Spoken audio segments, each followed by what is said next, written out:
네, 강연을 이제 시작하도록 하겠습니다. 네, 안녕하세요. 2024-2025 제5회 사이브리지 저명한 과학자 세계로의 초대 진행자 한국과학창제단 양은석 연구원입니다. 네, 어느덧 무덥고 끝나지 않을 것만 같은 여름이 가고 이제 나뭇잎에 붉게 물드는 가을이 찾아왔습니다. 가을은 결실의 계절이라고도 하는데요. 올 한 해 동안의 노력을 되돌아보며 앞으로 더 큰 성장을 이루어내셨으면 좋겠습니다.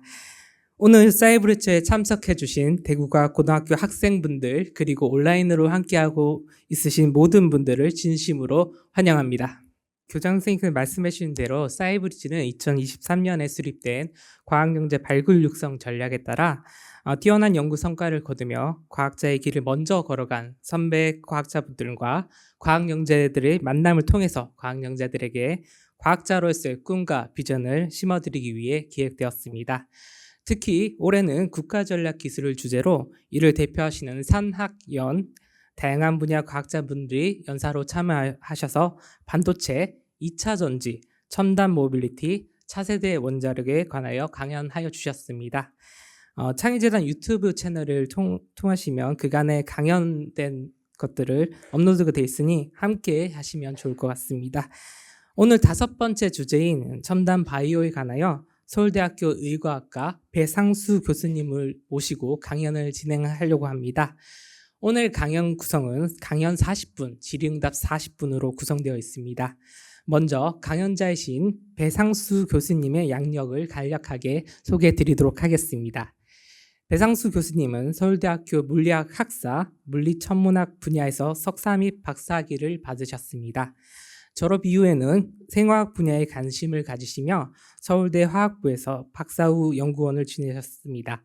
2015년부터 2022년까지 한양대학교 화학과 교수로 재직을 하셨습니다. 2022년 이후 현재는 서울대학교 의과학과 교수로 재직하고 계십니다.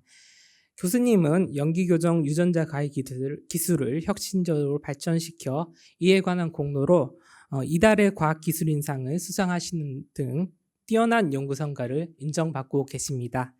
또한 연구를 위해 자체 개발한 유전자 가해 웹사이트를 무료로 공유하셔가지고 130여 개국에서 활용하는 등 전 세계적으로 유전자 공학 기술 발전에도 함께 기여하고 있습니다. 특히 물리학 전공에서 생화학 전공으로 바뀌는 큰 도전을 하셨음에도 학문에 대한 열정으로 계속해서 훌륭한 업적을 쌓아가시고 계시다는 면은 앞으로도 더 기대가 되는 젊은 과학자라고 할 수 있습니다. 네, 이제 배상수 교수님을 모시고 유전자 편집 기술의 현재와 미래라는 주제로 강연을 들으려고 합니다. 교수님께서 무대 앞으로 나오실 때 학생 여러분들의 큰 환영의 박수를 부탁드리겠습니다. 교수님 무대로 모시도록 하겠습니다.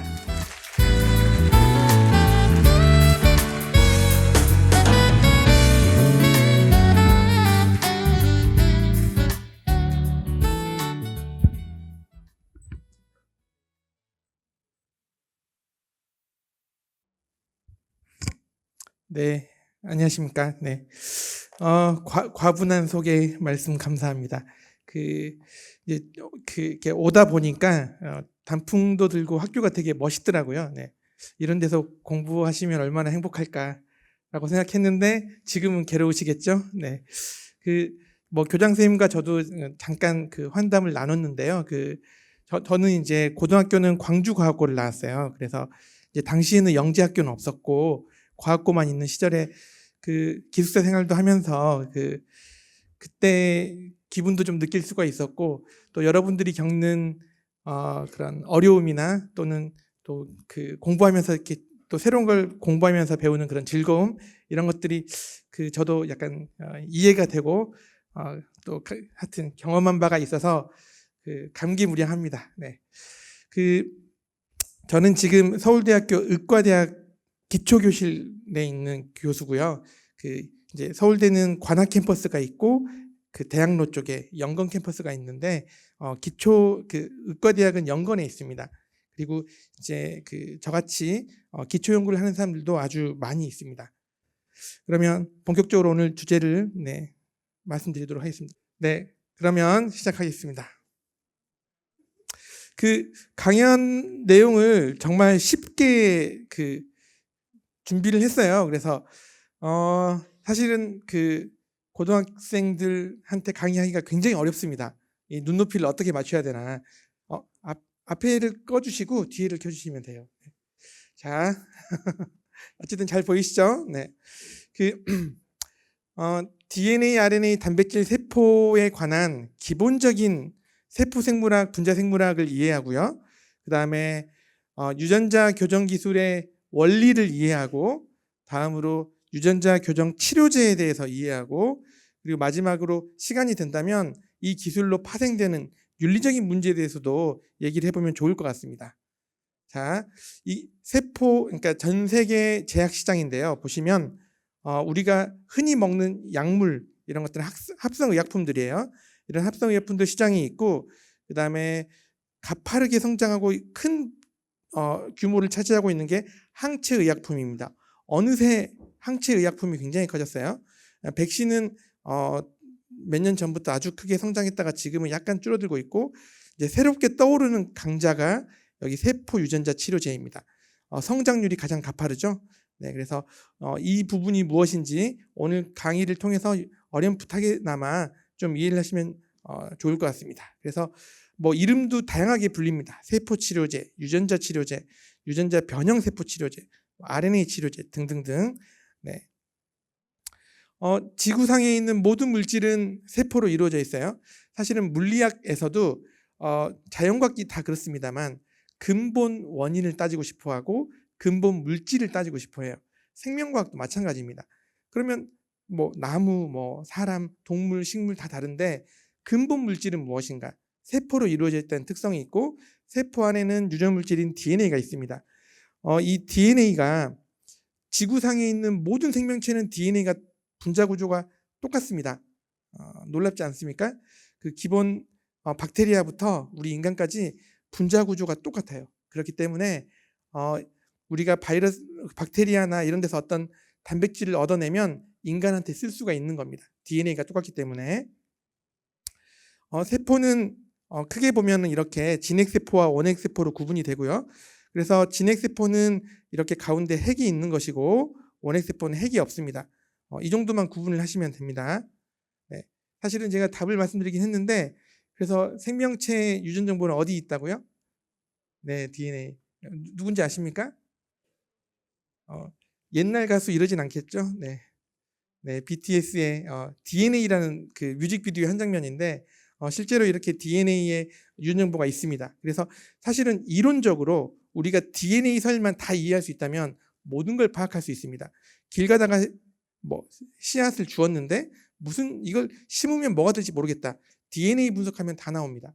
또는 이게 동물인지 곤충인지 모르겠다. DNA 분석하면 다 나오고요. 이론적으로는 그렇습니다. 그래서 DNA를 연구하는 건 굉장히 중요합니다. 우리 생명체의 근본 뿌리입니다. 그래서 그런 연구를 많이 해왔고, 예전에 1900년대 초반에는 유전물질이 무엇이냐, 지금은 너무 당연한데 그때는 DNA인지 단백질인지 논쟁이 있었어요. DNA는 너무 단순한데 여기 어떻게 이 많은 정보가 다 들어가 있을까? 단백질은 훨씬 복잡하거든요. 그래서 단백질이 유전물질이다라고 주장하는 사람들도 있었고, 근데 답은 DNA였던 거죠. DNA는 이렇게 구조를 처음 밝히면서 이제 시작이 됐는데요. 여기 보시면 당시 엑스레이 해줄 현상을 통해서 이 사진 한 장을 통해서 이런 구조를 밝혔습니다. 당시는 뭐 컴퓨터가 없는 세상이에요. 이 사진을 보고 이렇게 계산해 가지고 위상차를 계산하고 해서 이런 모양일 것이라고 추정을 한 것입니다. 추정을 했던 게 나중에 실제 이런 모습이라는 게 증명이 됐어요. 그러면서 이제 노벨상을 받게 되었고, 이 사진을 처음으로 찍었던 분은 안타깝게도 노벨상을 받지 못했습니다. 보시면 노벨상 받기 전에 이제 사망을 한 것이죠. 그래서 이제 노벨상은 살아있는 사람한테 주기 때문에 이때부터 뭐 예전부터 노벨상을 받으려면 젊었을 때 아주 위대한 발견 또는 좋은 일을 하고 오랫동안 살아야 된다. 그러면 언젠가 받을 것이다. 이랬는데 요즘 좀 풍토가 바뀌는 것 같습니다. 이번에 노벨 화학상 받은 분 중에 한 분은 저보다 어려요. 네. 하여튼 시대가 바뀌고 있다. 그래서 여러분들도 10년 안에 받을 수도 있습니다. 그래서 이제 DNA의 분자 구조를 밝히고 이때부터 어떻게 보면 현대 유전학, 현대 분자 생물학이 태동했습니다. 그러니까 이런 과목은 원래 있었던 게 아니에요. 우리가 기하학 그러면 3000년 전부터 있었던 학문이거든요. 피타고라스가 언제적 사람인지 아시지 않습니까? 피타고라스는 2000년 전 사람이에요. 그때 이미 기하학의 원리를 깨닫고 있었어요, 사람들이. 그러니까 뭐 건축물을 지을 수 있었겠죠. 하지만 생물학은 발전이 굉장히 더딥니다. 그런 학문들에 비하면 도구가 없었기 때문이고, 그래서 특히 이런 DNA가 가지고 있는 유전 정보를 우리가 이해하기 시작하는 것은 근 100년이 안 됩니다. 이제서야 이 분야에 대해서 연구를 하기 시작했다, 이렇게 보시면 되고요. 그래서 DNA가 가지고 있는 유전 정보는 RNA를 거쳐서 이렇게 단백질로 갑니다. 이 흐름을 생명과학의 중심이론, 센트럴 도그마라 그러고, 이 부분을 이해하고 우리가 제어할 수 있다면 그러면 생명 현상에 대한 모든 신비를 풀 수 있지 않을까라고 생각을 하는 거예요. 하나하나가 모두 중요합니다. 그래서 뭐 또 여담입니다만 단백질의 구조를 밝힌 일로 그동안 노벨상이 한 5개는 나왔어요. 올해 받은 노벨상도 AI를 이용해서 단백질 구조를 푸는 일이었어요. 어쨌든 이런 단백질을 우리가 이해하고 단백질을 타겟하는 노력들을 해왔죠. 대부분의 약물들, 안티바디들, 즉 우리가 약을 먹으면 약의 효과가 뭐죠? 이 약이 단백질을 결국 타겟하는 거예요. 네. 그리고 이제 RNA를 타겟하는 그런 흐름들이 있죠. 그래서 사실은 또 공교롭게도 제가 자꾸 노벨상 얘기를 드리는데 올해 노벨 생리학상은 또 마이크로 RNA예요. 이 마이크로 RNA의 역할이 RNA를 타겟해서 RNA를 조절하는 겁니다. 그리고 오늘의 저의 주제는 이 유전자 가위, 이런 툴을 이용하면 DNA를 직접 건드려서 DNA의 서열을 바꿀 수가 있습니다. 그래서 뭐 다들 이제 과학 영재들이니까 잘 아실 것 같긴 한데 질문을 한번 드려보겠습니다. 인간은 약 40조의 세포로 이루어져 있다고 알려져 있거든요. 세포 안에 있는 DNA는 모두 같을까요? 다를까요? 앞에 있는 학생분 같습니까? 다릅니까? 네, 맞습니다. 네. 우리 인간이 생기는 원리를 생각하면 되는데요. 난자와 정자가 만나서 수정란을 만들죠. 수정란이 분열해서 우리 인간이 되기 때문에 모든 세포의 DNA는 결국 같습니다. 물론 분열하면서 조금씩 차이는 생기지만 그런 미세한 차이는 무시하고 기본적으로 같다고 할 수 있습니다. 그렇다면 좀 더 들어가서 DNA는 다 같은데 왜 세포의 모습은 다르죠? 그러면 혹시 옆에 있는 학생분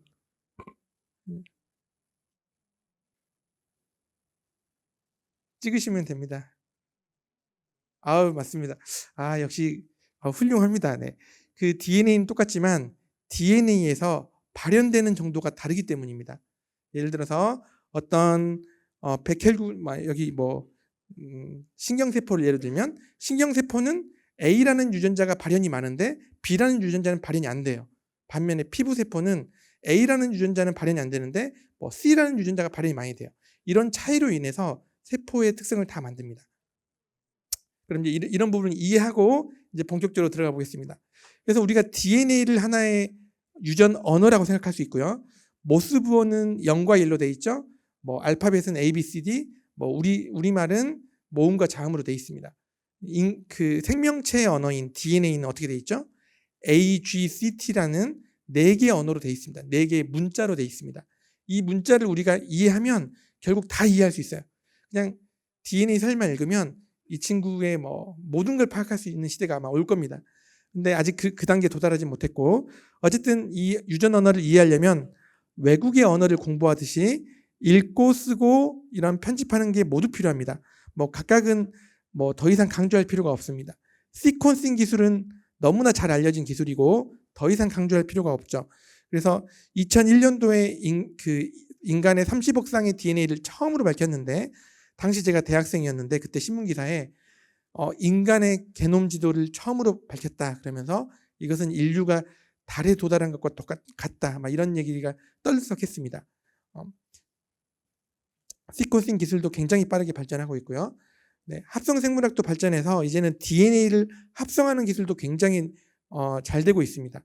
근데 마지막 남은 퍼즐이 에디팅입니다.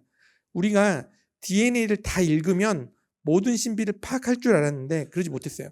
왜 그렇죠? 읽을 수는 있는데 그 의미를 해석하지 못하기 때문입니다. 의미를 해석하려면 문장 구조를 알아야 돼요. 그러려면 편집 기술이 필요합니다. A란 유전자의 이 부분을 바꿔보면 어떤 일이 생기는지 이런 도구가 필요합니다. 편집 기술을 통해서 이제는 우리가 생명체의 신비를 푸는데 굉장히 가까이 다가간 것이죠. 그런데 이 에디팅 기술이 굉장히 어렵습니다.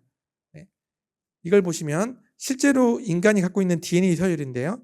여기 한 4,000개 정도 됩니다. 이 중에서 소문자 하나 있는데 보이시나요? 네. 눈이 좋으십니다. 네.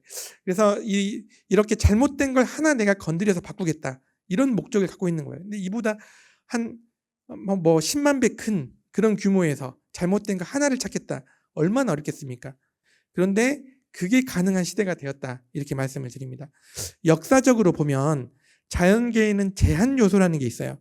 그래서 이렇게 DNA의 서열을 인식해서 잘라주는 효소가 존재합니다. 이렇게 AAGCTT를 인식해서 잘라주는 힌드3 같은 효소가 있죠. 이런 효소를 이용하면 일찌감치 DNA 클로닝을 할 수 있어요. 이걸 이제 유전자 편집이라고 생각할 수도 있겠죠. 그래서 예를 들어서 이렇게 박테리아가 있고 이 박테리아는 핵이 없다 그랬죠. 여기에서 플라스미드를 꺼낸 다음에 이 플라스미드를 잘라서 인간의 인슐린 유전자를 딱 넣어버리면 그리고 다시 넣어버리면 이 박테리아는 인간의 인슐린 유전자를 마구마구 생산해냅니다.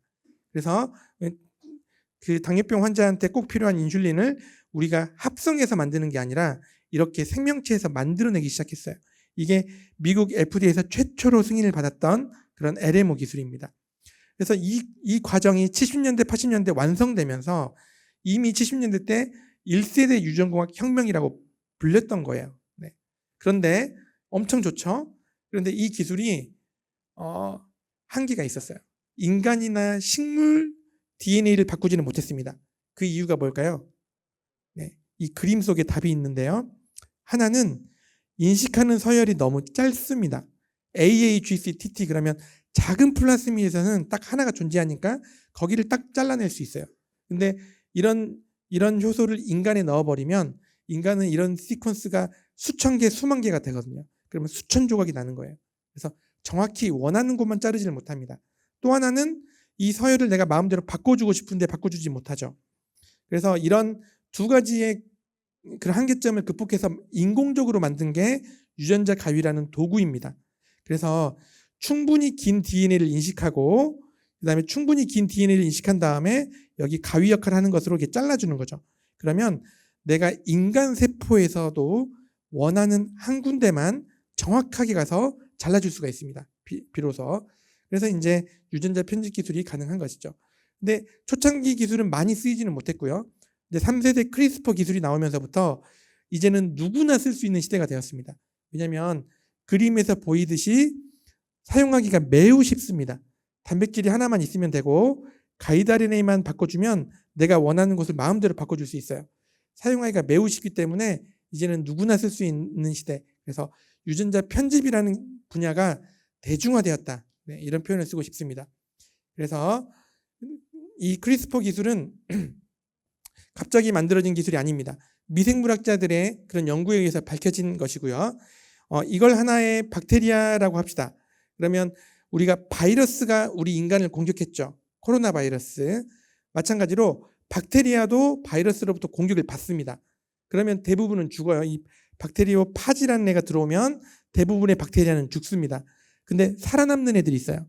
살아남는 애들 어떻게 살아남냐면 이렇게 들어온 바이러스의 DNA를 조각조각 내가지고 자기의 지놈 속으로 이렇게 넣어둡니다. 일종의 메모리 장치죠. 그래서 이 크리스퍼라는 것 말 자체는 이렇게 반복된 서열의 조합이라는 뜻입니다. 그리고 사이사이에 있는 서열이 이런 외부의 서열, 자기의 서열이 아니라 바이러스의 서열이 이제 담겨 있습니다. 그래서 이게 하나의 면역 체계가 되는 것입니다. 일종의 기억 장치였고 기억을 해뒀다가 똑같은 애가 또 들어오면 그때는 인식해서 잘라버리는 것이죠. 네, 이 마지막 단계 단백질들을 활용해서 만든 게 지금의 크리스퍼 유전자 가위입니다. 저는 이제 이 페이지를 꼭 말씀드리고 싶은데요. 이런 역사적인 발견이나 발명은 어느 한순간에 이루어진 게 아니고요. 어느 한두 명의 뛰어난 천재에 의해서 만들어지는 게 아닙니다.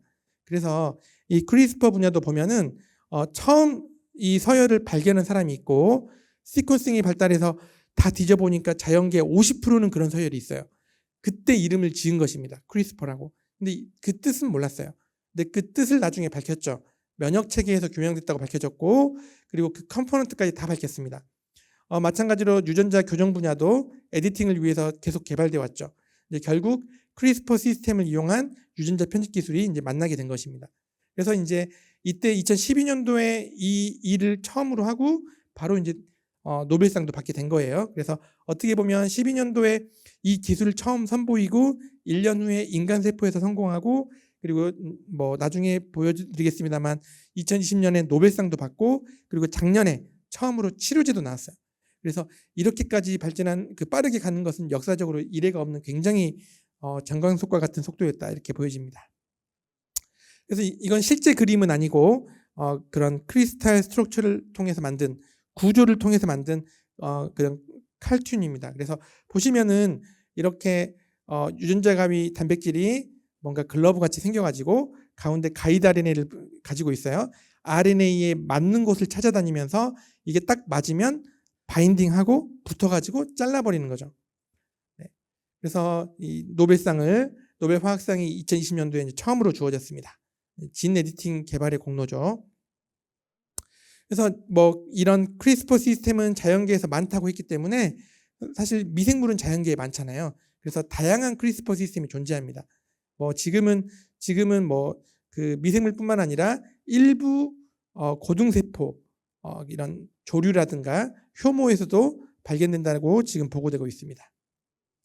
그래서 이제 본격적으로 에디팅에 대해서 말씀을 드리면, 제가 유전자 가위는 원하는 곳을 타겟해서 잘라주는 거라 그랬죠. 근데 잘라주고 나면 어떻게 서열을 마음대로 바꾸죠? 바꾸는 것은 어떻게 합니까? 그게 쉽지가 않습니다. 잘라주는 거는 세포가 스스로 하는 겁니다. 그래서 우리가 유전자 가위를 통해서 잘라주면 세포는 이걸 위험 신호로 받아들이고 빨리 다시 결합을 해요. 복구를 시킵니다. 이제 그 과정에서 유전자가 좀 바뀌게 됩니다. 이 바뀌게 되면서 유전자가 노크아웃되기도 하고, 또 이렇게 어떤 유전자를 교정하거나 삽입하는 것도 이제 가능해지는 것입니다. 뭐 지금은 뭐 이런 크리스퍼 기술을 기반으로 해서 DNA를 자르지 않고 바인딩한 다음에 염기만 치환시키는 그런 염기 교정 기술도 개발이 됐고요. 이렇게 이런 아이디어들이 굉장히 되게 공학적입니다. 예를 들어 이런 탈아미노아 효소 같은 디아미네이즈를 넣어두면은 이 탈아미노아 효소가 여기 아민기를 떼버리거든요. 그러면 C가 T로 바뀝니다. 그래서 즉 바인딩을 하고 DNA를 자르지 않으면서 염기를 치환시키는 이런 집게와 같은 역할을 한다, 이렇게 보시면 되겠습니다. 그리고 뭐 가장 최근에는 이런 프라임 교정이라 그래서 이 역전사 효소를 이용하면 즉석해서 이 DNA를 만들어서 이 DNA로 복구를 합니다. 이렇게 되면 원하는 형태 어느 형태로든지 갈 수 있고 굉장히 안전한 툴이다, 이런 게 이제 검증이 되고 있습니다.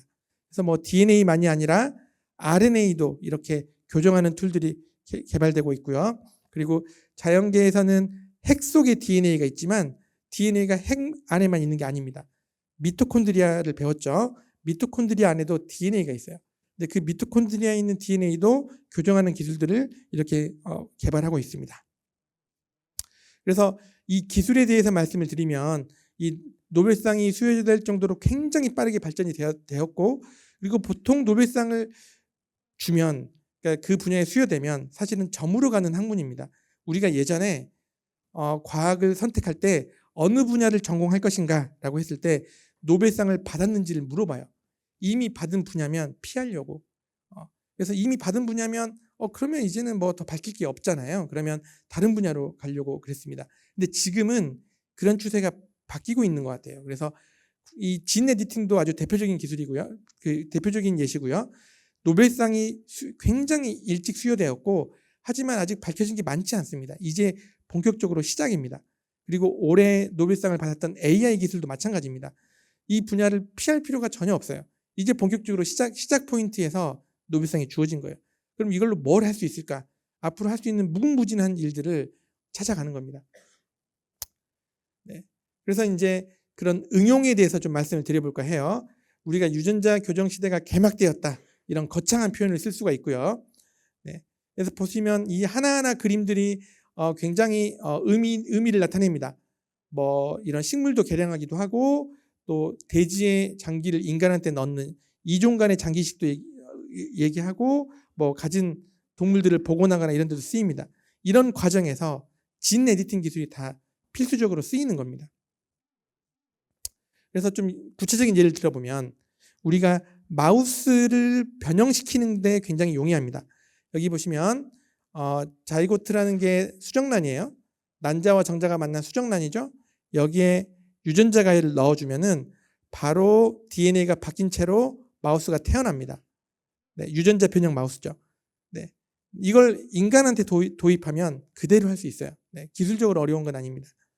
네, 그래서 이제 우리가 실험을 할 때 그런 유전자 변형 마우스를 만드는 게 굉장히 용이해졌고요. 식물에 도입해서 우리가 식물의 유전자를 정확하게 고쳐서 그런 기존에 잘 쓰이고 있는 상품을 개량하는 데도 많이 쓰이고 있습니다. 일본에서 처음으로 식탁에 오르는 그런 일이 있었고요. 그래서 우리가 유전자 교정으로 치료를 해보겠다 그러면 이런 전략을 세워볼 수 있어요. 먼저 이 배아세포 편집이죠. 이건 앞서 말씀드렸듯이 수정란을 편집하는 것. 하지만 이 부분은 윤리적인 문제가 굉장히 큽니다. 그래서 이 부분을 일단 배제하고 그러면 태어난 환자에 대해서 어떻게 고칠 것인가? 그러면 체세포 유전자 편집이 되겠습니다. 그러면 우리가 지금까지 태어난 환자에 대해서 유전자를 고쳐보겠다 그러면 전통적으로 쥔 트랜스퍼라 그래서 유전자를 전달하는 방식과 지금 얘기하고 있는 유전자 교정 방식이 다릅니다. 그래서 선천적으로 유전병을 가지고 태어났다는 의미는 선천적으로 DNA에 이상이 있다는 얘기예요. 그러면 이렇게 잘못된 DNA로부터 잘못된 단백질이 만들어집니다. 빨간색으로. 그러면 이 정상적인 유전자를 바이러스를 통해서 넣어줍니다. 그러면 여기선 정상적인 단백질이 나오죠. 이런 방식이 우리가 지난 20년간 연구해왔던 유전자 치료의 원리입니다. 하지만 유전자 교정이라는 방식은 이 정상적인 유전자를 넣어주는 게 아니고 이 유전자 가위를 넣어줍니다. 이 유전자 가위가 들어가서 여기 잘못된 유전자를 직접 고치는 거죠. 고치고 나서 여기서 정상적인 유전자가 나오는 그런 방식이 되겠습니다. 그래서 이 선천적인 유전 질환을 치료하는 데 지금 적극적으로 쓰이고 있고 이제 또 치료 방법도 크게 분류하면 익스비보와 인비보, 체외와 체내로 구분이 돼요. 체외라는 것은 환자의 세포를 꺼내서 고치고 집어넣는 방식입니다. 뭐 이러면 만병통치약이죠. 모든 걸 다 할 수 있겠죠. 하지만 그렇지가 않습니다. 세포에 제한이 있습니다.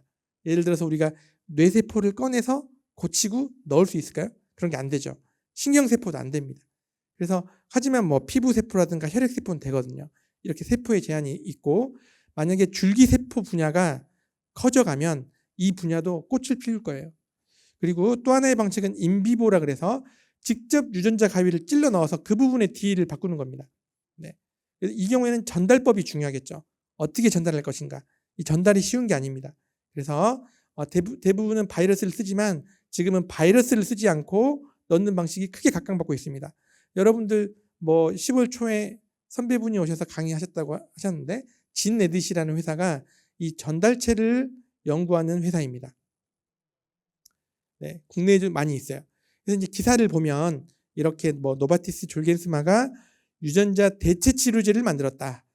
약물 하나에 20억이에요. 네, 바이러스를 통해서 넣는데 이 바이러스 자체가 비쌉니다. 그리고 유전자 대체 치료제 그러면 전통적으로 유전자를 전달하는 방식이라는 걸 이제 이해하실 겁니다. 그리고 안과에서도 유전자 치료제인 럭스타나 이런 방식도 이제 전통적인 유전자를 전달하는 방식이고요. 그리고 이제 유전자 편집 치료제는 작년에 처음으로 만들어졌어요.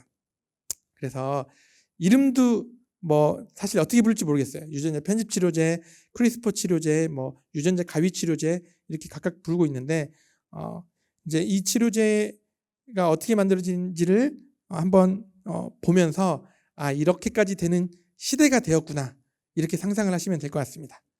자, 이 시클셀 디지즈라는 게 있어요. 이 낫형 모양이고요. 그 밤낮 할 때 낫 아니고 풀 벨 때 낫이에요. 이 시클셀 디지즈는 생화학 교과서에 항상 첫 페이지에 나옵니다. 왜냐하면 인간이 처음으로 밝힌 유전병이에요. 유전병 중에 하나예요.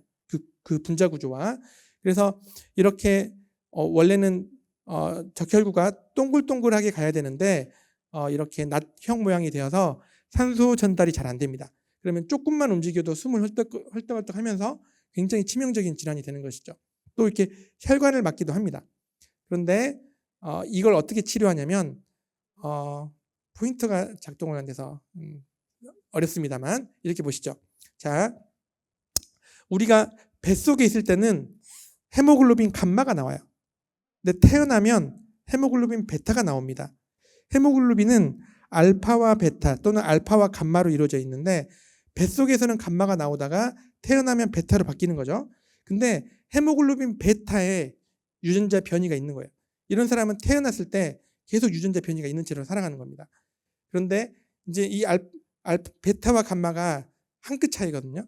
같은 유전자인데 한 끗 차이입니다. 그래서 이렇게 BCL11A라는 유전자를 크리스퍼로 망가뜨리면 그 헤모글로빈 베타가 아니라 감마가 나오기 시작합니다.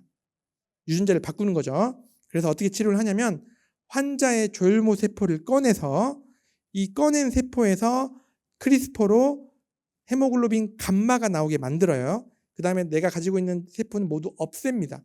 그런 다음에 고친 세포를 다시 이식하는 거죠. 그러면 한 번의 치료로 산소가 계속 전달되는 멀쩡한 헤모글로빈이 나옵니다.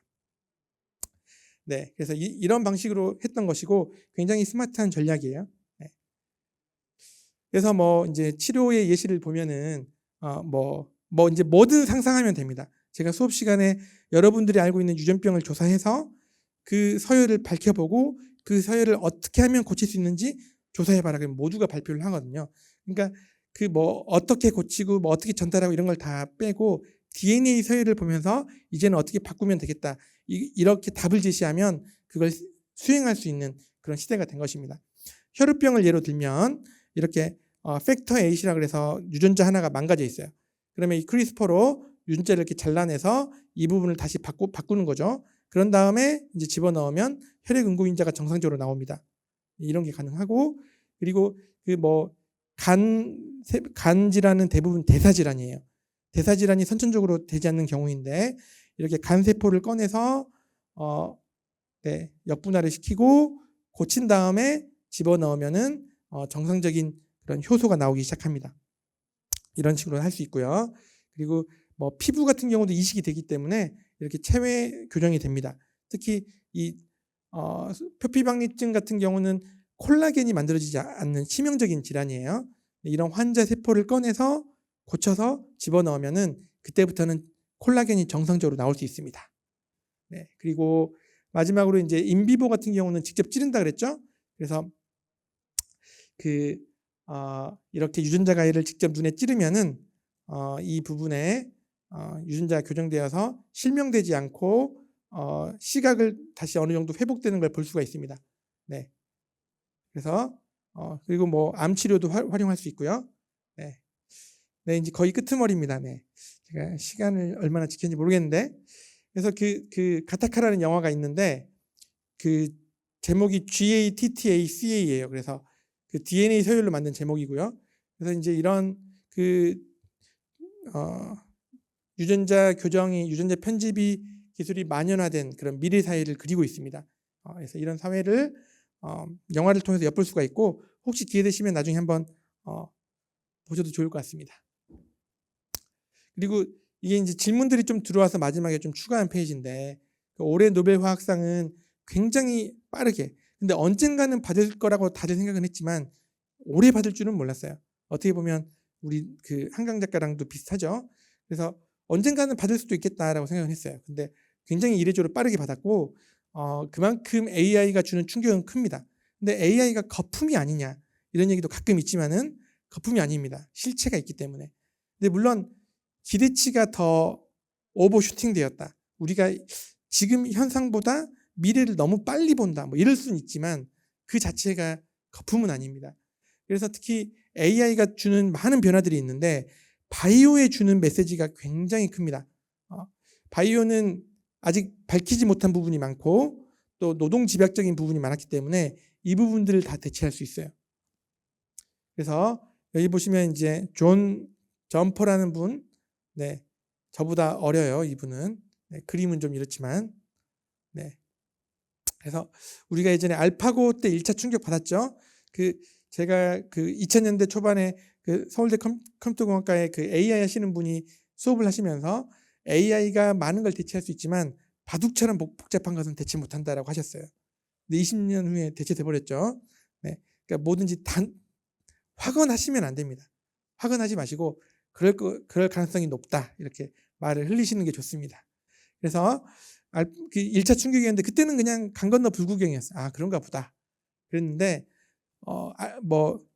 이 바이오도 알파폴드라는 게 나오고 알파폴드 2가 나오고 했지만 그렇게까지는 아니었는데 이 본격적으로 생성형 AI와 결합되면서 충격으로 다가오고 있습니다. 그래서 이 디테일한 부분은 다 생략하고요. 이 최근의 변화들을 보시면 이 그림 보이시나요? 네. 이 애니메이션 많은 걸 주고 있는데 내가 어떤 단백질의 구조를 AI로 그릴 수가 있고요. 이 단백질에 결합하는 물질을 찾아줘라 그러면 찾아줍니다. 네. 이건 엄청난 일이죠. 이걸 계산하거나 하는 게 아닙니다. 그냥 구글 검색하듯이 클릭하면 이렇게 찾아줍니다. 그리고 지금은 이렇게 단백질뿐만 아니라 DNA라든가 이런 주변의 분자들까지 다 결합된 물질을 보여줍니다. 우리가 어떤 약을 먹으면 약의 모양을 보고 단백질과 결합하는 모습을 보는 게 굉장히 어려운 일인데 이런 게 다 되는 거예요. 그래서 이런 AI가 특히 제너러티브가 결합되면서 바이오는 일대 혁신이 일어나고 있다. 이렇게 보시면 되겠습니다. 네, 그래서 이 마지막 슬라이드고 네, 제 강연은 여기서 마치도록 하겠습니다. 네, 열정적인 강연을 해주신 배상수 교수님께 다시 한번 큰 박수 부탁드리겠습니다. 저희는 질의응답 시간을 가지기 위해서 잠시 자리 이동을 좀 하겠습니다. 네, 교수님 정말 좋은 강연 감사드립니다. 강연을 통해서 유전자 편집 기술의 발전상과 학문에 대한 교수님의 노력과 열정을 함께 나누고 이해할 수 있었습니다. 이제 본격적으로 학생들과 함께 질의응답 시간을 가져보도록 하겠습니다. 질의응답 순서는 사전 등록 질문, 온라인 질문, 현장 질문 순으로 진행을 하도록 하겠습니다. 온라인을 통해 함께하고 계신 분들은 채팅창에 질문을 남겨주시길 부탁드리겠습니다. 네, 먼저 사전 등록을 통해 접수된 질문에 대해 답변을 드리는 시간을 가지도록 하겠습니다. 학생들의 고민과 관점을 그대로 반영하기 위해서 최초 질문 문장을 별도로 수정을 하지 않았음을 미리 안내해 드리겠습니다. 네, 자 이제 그 첫 번째 질문을 화면을 통해 함께 보시도록 하겠습니다. 첫 번째 질문입니다. 물리학과를 졸업하시고 물리학 석사, 박사까지 수료하셨는데 화학과를 거쳐 현재 의과학과의 교수님으로 진로가 바뀌게 된 계기가 궁금합니다. 또한 물리학과 화학을 전공하신 것이 현재 연구에 얼마나 많은 도움을 주는지와 연구 깊이와 폭을 넓히는 데 도움이 되는지 알고 싶습니다. 라고 했습니다.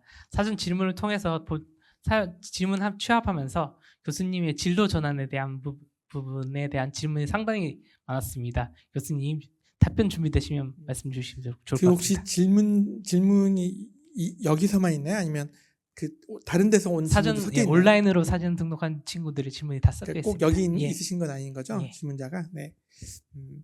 비슷한 질문들이 많이 있는데요. 네.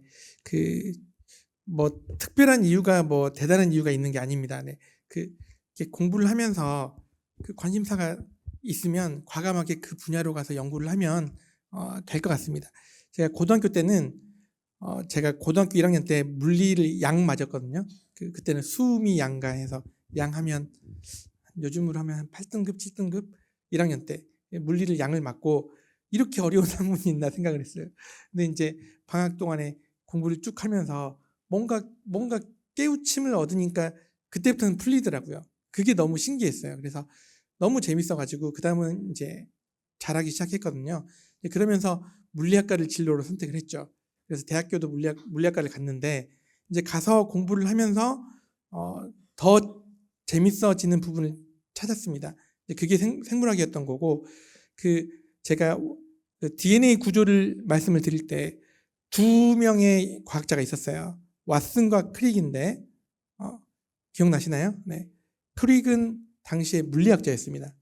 왓슨은 생물학자였고, 그러니까 물리학을 했던 사람도 생물학에 귀하는 부분이 있겠다라고 생각을 막연하게 했었던 거고, 그리고 좀 더 말씀을 드리면 물리학 같은 경우는 굉장히 많은 부분이 1900년대 초반에 이루어졌습니다. 저는 물리학의 전성시대가 언제냐라고 하면 1900년대 초반이에요. 그때 아인슈타인과 슈레딩거와 이런 분들이 살아계실 때, 그때는 하루가 다르게 새로운 것들이 막 쏟아져 나옵니다. 그러면서 해석이 안 돼요. 그걸 해결하면 노벨상을 받습니다. 하이젠베르크 이런 사람들 막 20대 때, 30대 때 노벨상을 받습니다. 그러니까 그런 어마어마한 시대를 겪었고, 지금에 와서 보면 그때의 지식을 지금도 이해하기가 쉬운 게 아닙니다. 그러니까 그만큼 축적이 돼 있다는 얘기예요. 하지만 바이올로지는 제가 서두에 말씀드렸듯이 알려진 게 거의 없습니다. 네. DNA가 유전물질이라는 것도 이제서야 알려진 거고, 그 서열을 읽기 시작한 것도 이제 본격적으로 읽은 것도 2000년대고, 근데 그 알려진 DNA를 해석하는 게 그냥 최근입니다. 그래서 굉장히 그런 새로운 분야인 것이고, 그만큼 할 게 많은 것이고 그랬습니다. 그래서 그런 알려진 게 많지 않았다는 점이 굉장히 크게 다가왔고, 그래서 이제 가게 된 겁니다. 그래서 학생분들도 나중에 공부하시다가 처음에 진로는 그냥 과목과 연계되잖아요. 내가 무슨 과목을 좋아하지? 그 과목과 연계해서 이렇게 선택하는 경우가 많은데 이제 처음에는 그렇게 할 수 있습니다. 공부는 하시다가 나중에 연구 방향으로 가겠다 그러면 그때 연구는 가장 내가 궁금해하고 있는 게 뭘까? 그래서 연구라는 거는 내가 궁금하다는 그 질문을 던지는 겁니다. 그래서 얘기를 좀 더 하자면 연구와 공부의 차이가 뭔지 아십니까? 공부는 주어진 문제를 푸는 거예요. 답이 있는 문제예요. 이걸 누가 빨리 풀고 잘 푸냐로 싸우죠. 빨리 풀어야 돼요. 제한된 시간 안에. 근데 연구라는 것부터는 답이 있을 수도 있고 없을 수도 있어요. 심지어 문제도 없어요. 문제를 내가 만들어야 돼요. 내가 문제를 만들어야 돼요. 문제를 내가 던져야 돼요. 그러려면 어때야 되죠? 그 영역을 다 이해를 해야죠. 그래야지 문제를 던질 수가 있습니다. 그래서 연구를 할 때는 이렇게 내가 문제를 던지고 싶은 분야, 궁금하고 호기심 있는 분야, 이런 분야를 나중에 선택해서 가시면 될 것 같아요. 네, 답변 너무 감사합니다. 연구와 공부에 대한 차이가 앞으로 여러분들이 미래 이제 전공을 잡으실 때 연구를 할 수 있는 방향을 잡으셨으면 좋겠습니다. 네, 그러면 두 번째 질문으로 넘어가겠습니다. 네, 두 번째 질문은 크리스퍼에 기반의 인간배아 유전자 편집에 관한 윤리적 문제에 대한 교수님의 의견이 궁금합니다라고 주셨는데요. 아무래도 새로운 기술이 발달은 그에 상하여 파생되는 여러 가지 것들이 생겨날 것 같습니다. 그에 대한 교수님의 의견을 말씀을 부탁드리겠습니다. 네, 유전자 편집 기술이 어디까지 쓰일 수 있느냐부터 생각을 해야 됩니다. 그러면 만약에 이렇게 봅시다. 4가지로 선택지를 드릴 테니까 모두가 꼭 답을 하셔야 돼요. 첫 번째는 DNA는 신의 영역이므로 절대로 고치면 안 된다. 바꾸면 안 된다. 1번. 2번은 바꿀 수는 있는데 인간은 안 된다. 식물은 되고 동물도 되고 인간은 안 된다. 2번.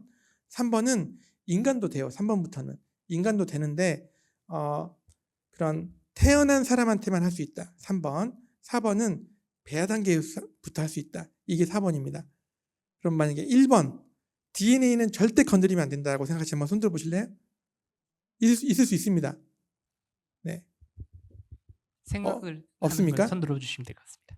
네. 여긴 과학도들이라 그런 것 같습니다.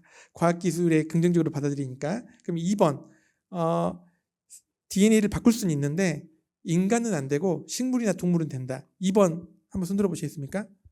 네. 네네네, 좋습니다. 제가 모든 의견에 대해서 약간 반대 의견을 펼칠 텐데, 어, 네네. 만약에 선천적인 유전 질환이 있어서 내 자식한테는 물려주고 싶지 않다라고 해도 바꾸면 안 되죠. 아니, 그런 의미입니다. 그런 일이 있어도 절대 고치면 안 된다. 네. 주어진 운명대로 살아야 된다. 그런 거죠. 방금 손 드신 분들은. 비아냥되는 게 아니고 모든 답에 대해서 다 이렇게 반대 의견을 낼 겁니다. 자, 그러면 3번. 고칠 수 있는데 태어난 사람에 대해서는 이제 고칠 수 있다. 네, 3번. 네, 가장 많은데, 그럼 고치는 거 좋은데 이 치료와 강화의 구분을 할 수 있습니까? 치료와 강화. 그러니까 강화라는 거는 똑똑하게 만든다거나 근육이 잘생기게 만든다거나 아니면 밥을 먹어도 살이 안 찌게 만든다거나 이런 거 다 포함입니다. 그런 것까지 다 해도 된다는 얘기입니까? 괜찮아요? 네, 고민을 해보시고 4번 배아세포 된다. 네, 상당히 많네요. 놀랍습니다. 한 10년 전에는 거의 없었을 텐데 지금 많은 거고. 그러면 자기결정권 문제를 제가 제기를 해볼게요. 태어난 사람은 내가 불편하니까 나한테 유전자 치료를 할 수 있습니다. 근데 내 자식한테 할 때는 결정을 누가 하죠? 본인이 하는 게 아니라 부모가 하죠. 본인이 하는 게 아닙니다. 내 DNA를 내가 결정하는 게 아니라 부모가 판단에 의해서 결정하는 겁니다. 근데 그 시대 때는 이게 이래서 이렇게 했는데 지나놓고 보니까 이게 아닌 것 같다. 이럴 수도 있거든요. 다 괜찮다는 것이죠. 네. 그런 것들을 고민해 보시고, 그러니까 그 정도로 쉽지가 않은 문제입니다. 그래서 어렵고 답이 없고, 그래서 저는 이제 이런 문제는 과학자 그리고 그런 사회학자 그리고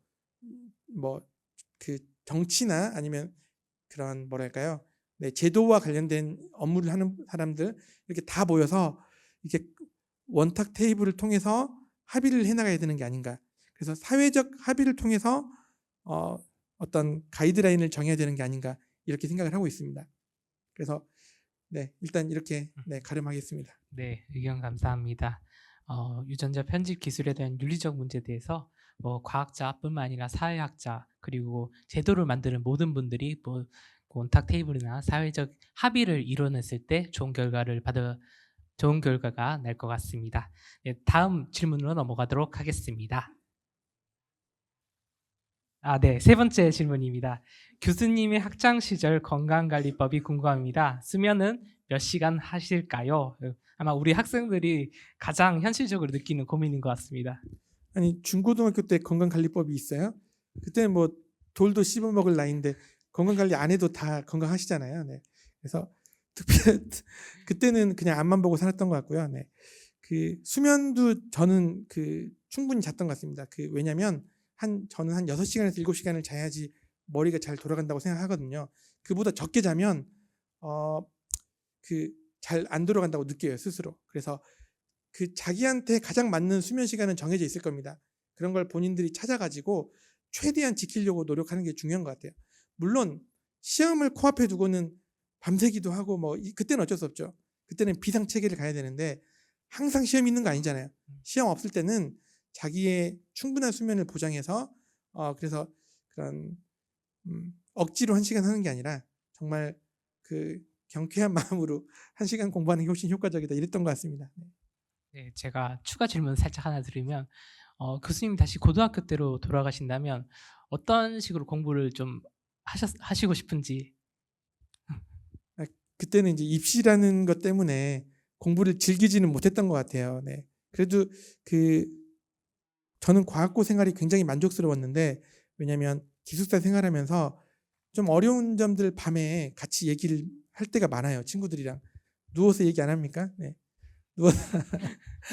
누워서 뭐 얘기하고 또는 그럴 기회가 많은 거죠. 사실은 집에 가거나 아니면 학원 다니는 생활을 했다면 혼자 그런 걸 겪어야 되는데, 그래서 이렇게 같이 살면서 좀 같이 동고동락했던 것 같고요. 근데 이제 제가 약간 추가로 말씀드리면 제 일생에서 가장 잠을 적게 자면서 일하는 시기가 언제냐라고 하면은 저는 교수 된 이유거든요. 그러니까 고3도 있고 대학도 있고 학위과정도 있고 뭐 교수 되려고 노력할 때도 있고 교수 된 이유도 있는데 그 많은 경우에는 뭔가 어떤 성취를 이루고 나서 조금 이제 뭐랄까요, 힘이 빠지는 경우가 많아요. 근데 연구자라면 그러니까 연구를 할 환경이 주어진 그때부터 시작입니다. 네. 그러니까 즉 저라면 교수가 된 이후부터 연구가 시작이거든요. 그때부터 잘해야 돼요. 그래서 지금 저희 연구실에 학생들이 굉장히 많은데 한 30명쯤 있거든요. 그래서 이 학생들 데리고 현재 전 세계적으로 나오고 있는 그런 논문들을 최상위 논문들을 다 검토하면서 우리가 더 잘할 수 있는 건 뭔가를 찾아보고 이러면서 굉장히 열심히 하고 있습니다. 그래서 나중에 연구는 그렇게 원하는 분야 한번 이렇게 달려가 보십시오. 네. 네. 교수님 너무 좋은 답변 감사드리겠습니다. 그러면 네 번째 질문으로 넘어가도록 하겠습니다. 네 번째 질문 좀 깁니다. 제가 다 읽어보겠습니다. 최근에 엔비디아의 창업주인 잭슨 황이 첨단 바이오 분야가 굉장히 유망하다고 말한 것을 유튜브를 통해 시청하였습니다. 잭슨 황은 현재 AI 발달로 인해 기계적으로 코드를 입력해서 기계에 명령하고 행동을 요청하는 것은 이제 불필요하다는 논리였습니다. 오히려 그는 생물학만큼이나 어려운 것이 없다는 말을 하였는데 교수님이 이에 대해서 어떻게 생각하시는지 궁금하고 첨단 바이오 분야의 전망과 AI 관련 연구가 어떻게 진행될지 궁금합니다. 라고 네. 주셨습니다. 혹시 이 질문 하신 분이 여기 있나요? 한번 손 한번 들어보실래요? 있어요? 네, 다른 곳에 있을 수도 있겠습니다. 네, 여기 이제 진행자분께서 저한테 질문을 이렇게 골라주셨는데 이 질문을 처음엔 안 고르셨어요. 근데 제가 꼭 넣으라고 말씀을 드린 거거든요. 이 질문이 너무 놀랍습니다. 네, 한편으로는 유튜브를 그만큼 챙겨 본다는 거니까 수업 공부 안 하고 뭐 하나 싶기도 하지만은 사실은 이 뉴스는 저뿐만 아니라 많은 연구자한테 충격적이었어요. 네, 이 사실은 AI가 어느 순간 나왔죠. 그러면서부터 그럼 AI라는 개념이 새로 나왔냐? 전혀 그렇지 않아요. AI는 60년대, 70년대 있던 개념이에요. 이미 Artificial Intelligence, 그래서 그런 인공적인 지능 이미 공상과학적으로도 있었고 많은 연구자들이 알고 있던 거예요. 근데 그게 왜 지금 현실화가 되고 있죠? 왜? 컴퓨팅 파워 때문입니다. 컴퓨팅 파워. 지금은 컴퓨팅 파워가 따라주기 때문이에요. 예전에는 아이디어는 있고 수식은 있는데 이걸 구현하기가 어려웠어요. 지금은 컴퓨팅 파워가 따라줍니다. 그럼 그 컴퓨팅 파워를 따라주게 해준 1등 공신이 누굴까요? 엔비디아입니다. 엔비디아라는 회사가 있어요. 엔비디아는 미국에 있는 회사인데 창업주가 젠슨 황이에요. 제가 좋아하는 기업이라 좀 썰을 풀게요. 네. 엔비 부러워하다 해서 자기가 이름 지었다 그러더라고요. 엔비디아인데 처음 창업했을 때 뭐 시가총액도 작았죠. 삼성 이렇게 거대하고 작고, 그래서 엔비디아에서 삼성한테 우리 것도 좀 만들어 주세요 그러면 삼성이 진짜 위에서 아우 너네는 나중에 해줄게 이러던 게 불과 몇 년 전이에요. 근데 지금은 엔비디아의 시가총액이 우리나라 전체 합산한 것만큼 됩니다. 어마어마하죠. 미국에서도 1등이에요. 그러니까 삼성보다 못했던 회사가 3, 4년 안에 미국에서 제일 큰 회사가 돼버렸어요. 그게 뭐냐면 AI를 이끌어주는 컴퓨팅 파워의 주역인 GPU를 만들어내는 회사에서 그래요. 컴퓨팅 파워가 핵심입니다. 근데 그 젠순왕이 그래서 그 인터뷰를 할 때 그럼 너무 AI가 발전하니까 이제 컴퓨터를 못하는 사람은 살아남지 못하는 거 아니에요? 기자가 질문을 한 거예요. 엄청 좋은 질문이죠. 근데 젠순왕의 답변은 더 놀랍습니다. 더 고도화되면 코딩하는 사람도 필요 없다. 왜냐하면 그냥 나는 우리말을 치면 코딩이 되는 거예요. 예를 들면 내가 어떤 코드를 짜고 싶다 그러면 그 기후 변화를 체크하는 코드를 짜고 싶다 그러면 그 AI한테 기후 변화를 체크하는 코드를 짜줘 그러면 짜주는 거예요. 생성형 AI는. 그렇기 때문에 코드를 배울 필요가 없다.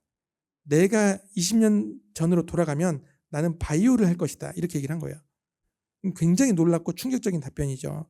그래서 그 AI가 이제 쓰일 수 있죠. 쓰이면서 많은 파급 효과를 낼 텐데 저는 그 파급 효과에서 굉장히 큰 부분은 바이오가 될 것이다. 저도 그렇게 생각을 하고 있어요. 그리고 그 진 에디팅도 바이오 AI 영향을 받아서 굉장히 발전하고 있고 많은 부분이 그렇습니다. 그래서 근데 바이오에 대한 이해도가 있어야죠. 그렇기 때문에 젠순왕이 이런 답변을 했어요. 근데 물론 하나의 의견일 뿐입니다. 이대로 된다고 아무도 장담할 수 없어요. 그래서 자기의 머리로 생각하고 자기의 그런 뭐랄까요, 오감 또는 육감이 끌리는 대로 가세요. 네. 남 눈치 보지 마시고 남의 의견 너무 깊이 듣지 마시고 본인의 육감을 믿고 가시면 됩니다. 그래서 그 엔비디아의 이 발언은 굉장히 충격적이었다. 네. 이걸 질문해 주신 분이 있다는 게 놀라웠습니다. 네. 네, 감사합니다. 그 교수님께서 말씀해 주신 보면 아마 유튜브에 짧게 한 4분짜리로 이렇게 정리해 놓고 있는데 한번 같이 기회가 되면 보셨으면 좋을 것 같습니다. 저 다음 질문으로 넘어가도록 하겠습니다. 네, 다음 질문입니다. 유전자 가위의 발전 전망과 상용화 가능성은 무엇인가요? 라는 질문입니다. 네, 이 부분은 사실은 발표 때 다 녹여져 있는 것 같고요. 그래서 우리가 DNA를 바꾸겠다는 걸 상상하면 이제는 현실화시킬 수 있습니다. 그래서 이제 그런 부분이 뭔지를 찾는 것이고, 가끔 이런 생각을 하죠. 그러니까 뭐 똑똑한 유전자가 있을까? 예를 들어서 이 유전자를 이렇게 바꾸면 똑똑해진다. 근데 그런 유전자는 없어요. 유전자가 하나가 아니어서 그래요. 유전자들의 네트워킹으로 그렇게 되는 거예요. 물론 그럼 똑똑하고 안 똑똑하고가 유전이 아닌가? 그 얘기가 아니고요. 똑똑하고 그러니까 지능이나 인지 능력은 유전 가능성이 그러니까 유전 부분이 큽니다. 근데 그 유전의 원인을 우리가 모를 뿐이에요. 근데 지금 알려진 것들은 여러 조합들의 네트워킹입니다. 이 정답을 우리가 모르지만 정답을 다 안다고 해봐요. 그러면 그걸 구현해낼지도 모릅니다. 그러니까 이게 하나의 예시고 건강 문제도 마찬가지죠. 누군가는 나는 밥을 먹어도 나는 물만 먹어도 살쪄. 뭐 나는 밥을 막 이렇게 먹는데 살이 안 쪄. 그럼 뭐 뻥치지 마라 하는데 진짜입니다. 억울할 거예요. 진짜예요, 진짜. 체질이 있습니다. 그리고 우사인 볼트 같은 사람 척추 측만증이에요. 척추 측만증. 척추가 휘어 있다고요. 선천적으로 휘어서 굉장한 고통을 받는 사람인데 달리기 제일 빠르잖아요. 그런 사람들은 그럼 우리는 노력이 부족한가? 노력이 부족해 학생. 노력을 이제부터 해. 아무리 해도 안 됩니다.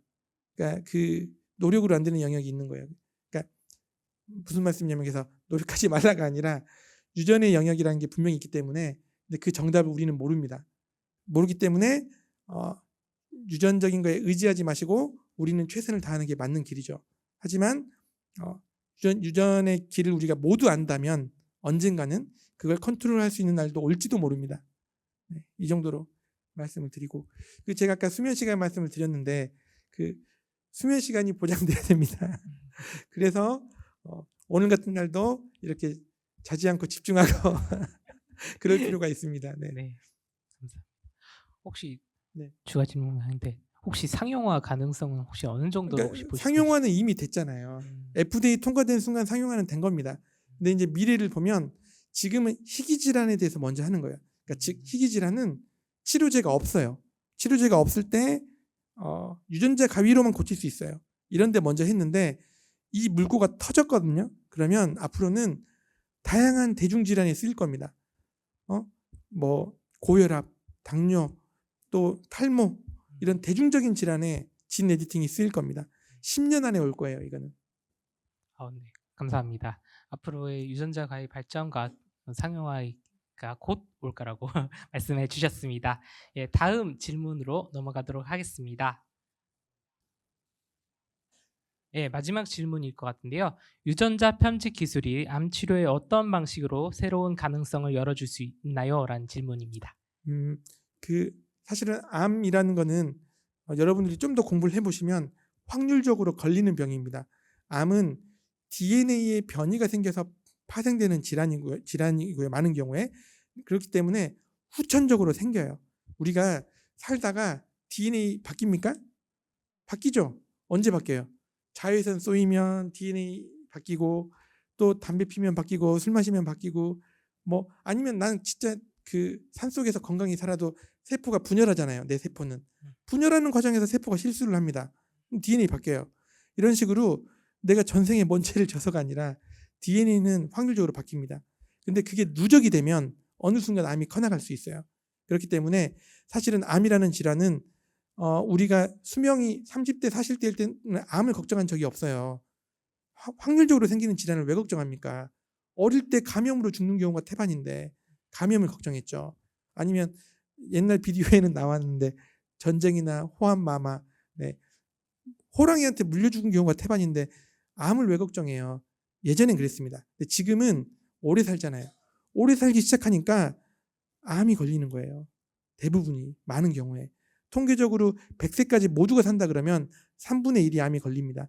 그 정도로 확률이 있는 거예요, 그냥.